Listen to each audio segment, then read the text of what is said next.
Well, the Eskom board appears before Parliament to provide an update on corruption allegations made by the utility's former boss, André de Ruyter, implicating a senior politician. But security and law enforcement agencies have told SCOPA they're not investigating any politician. Joining us now to discuss this issue further is energy expert Adil Nchabeleng. It's always a pleasure having you on the show. Thank you so very much for joining us this evening. Thank you. All right, well, thank you so much. Yeah, you saw, of course, how things turned out today. The Eskom board chairperson in particular, Paul Makwana, saying that the former CEO of Eskom, André de Ruyter, is being painted as this victim. What do you make of that particular statement? I mean, the point can be made that de Ruyter did fail ultimately in the execution of his job, so he's not all innocent.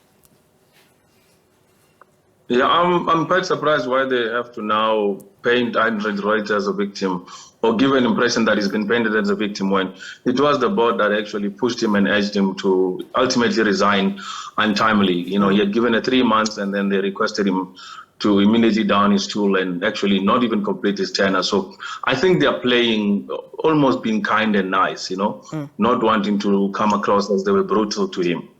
Yeah, but I mean, there certainly must have been some sort of strategy on the part of de Ruyter, after that explosive television interview to sort of cleanse him of any fault on his part. So it could be correct for Eskom to say, and I think, the chairperson did say something like, we didn't want him, sort of loitering in the corridors, when it was clear that he no longer had the best interests of Eskom at heart. It was strange the way actually the conclusion was reached. Why was it that he was actually immediately relieved of the job when he had given up this explosive, revelation that there was an investigation, 2, that there was an alleged corruption happening, and 3, that he actually mentioned the key stakeholders, not necessarily named, but the stakeholders that were responsible, and not only that, the cartels that were running the show. And after that, the following day, he was called into an urgent board meeting. In that board meeting, he was then requested to provide reasons as to why he actually had taken a decision to go out publicly without announcing to the board. And not only that, divulged this information, and actually nearly got the board of Eskom into hot waters with the shareholder, including the fact that the shareholder is a member of a ruling party, which was accused by the CEO at the time, the GCO, which was André de Ruyter. So it was quite explosive, but what came out of it was nice. Yeah. Here was a CEO telling us that, 1, they had their own independent resources. It's estimated that about 50 million rand was spent on this particular investigation report. It did not report itself in the investigation. And out of that intelligence investigation, a report was drafted and was presented to a couple of stakeholders. In this case, apparently the president knows about it. You've got the Minister of Public Enterprise who was aware, and the head of security, intelligence in the presidency, Mufumari, was aware, and a couple of other players in the process. So it's quite really revealing that today, when we had this information, that, the fact that, at SCOPA, this intel was actually revealed that there was no secrecy in the process. It was quite open. It was evident that private companies came up front and funded this particular state-based intelligence investigation. So it's quite worrisome that we have a state entity that is currently captured by a private corporation's interest. Yeah. And here's an investigation that happens, and all it reveals is issues that are not necessarily related to coal, mafia, as well as the evergreen contracts, coal issues that are currently Eskom is paying out a lot of money, but it goes after key individuals, for instance, the corruption that was happening within power stations and everything. So yes, good work in terms of investigating, but who summoned the investigation? Parliament, SCOPA didn't know. You have the executive who didn't know. You have the office of the presidency probably unaware, except the individuals who are acting in the roles. Yeah. I mean, even if you don't want to believe anything that André de Ruyter says, I mean, one needs to think about the fact that where there's smoke, there's fire. And then, we're also hearing that, security and law enforcement agencies are telling SCOPA that, they're not actually investigating any politicians. What do you think about that?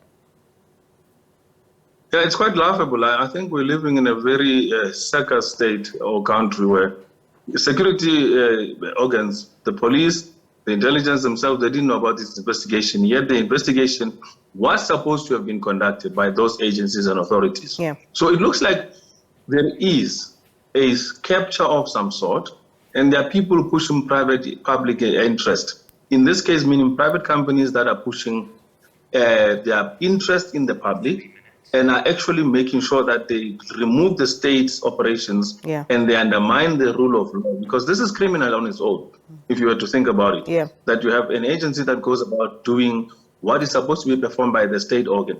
They don't have any legislative, sort of capacity. They go in and embed themselves in Eskom. If anybody had done this by today, they would be arrested. But fortunately, we live in a country where certain laws can be broken and people can be let go.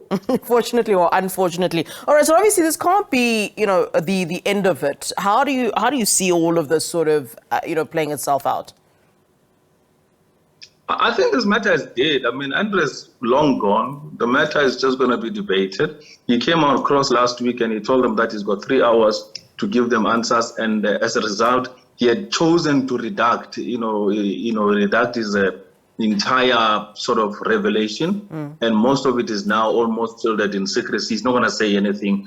And it doesn't even help us. I mean, we're in the midst of a crisis, which is a pending grid collapse. We have load shedding of, incredible proportion. And we're wasting time on investigations right now, trying to understand who did what. It's lovely at a gossip level, but really not fundamental. And the fact that we are faced with load shedding and darkness and power blackouts, and the country is not doing anything. I mean, the Minister of Electricity is doing nothing to restore electricity. They're currently telling us that there's going to be even more load shedding stages. Winter is coming. Power plants that are supposed to come online, we are told that there's even more other units that are breaking down that are going to now cause more load shedding. Yet, instead of, for instance, SCOPA, take even the same attitude and energy to invest further in saying, what are we doing about the power plants? Why are we not getting power back into our grid? They're using now it as an opportunity to go and investigate, in a crisis, by the way, go and do an investigation hearing on something that has already happened. The CEO is gone anyway. He's not going to be returned. And the allegations are neither here nor there, because nobody at the end of the day is going to be held criminal or liable for anything. It is just literally spending time understanding the gossip of it, what happened, and it's quite juicy, but not necessarily helpful to us as citizens and South Africans, by the way, who are experiencing this load shedding, because power plants are not coming back into action. And we are looking at a much more grimier winter happening. So I would say SCOPA should change its approach and do the same introspection. Bring these ministers to tell us when and how come load shedding has not been ended. And do that deep dive investigation and say, can we send in intelligence to go and check what causes these power plants to be breaking down at the rate that they're breaking down, and why is something not repaired? And this time they must fund it from the state and look at it and come up with something that is thorough. We have no more time. Things are sitting at a pending level that this crisis can exacerbate to situations which will be untenable for the country. We're losing money in the economy. We're losing jobs. We're losing lives. We're losing livelihoods, and a whole lot of things that are happening. So I would wish that our focus, especially of Parliament, should be to restoring order, bringing in solutions. Load shedding is a crisis. We need solutions in the economy. All right. Mr. Nchabeleng, always a pleasure indeed. Thanks very much for giving us your time here on SABC News. That is energy expert Adil Nchabeleng.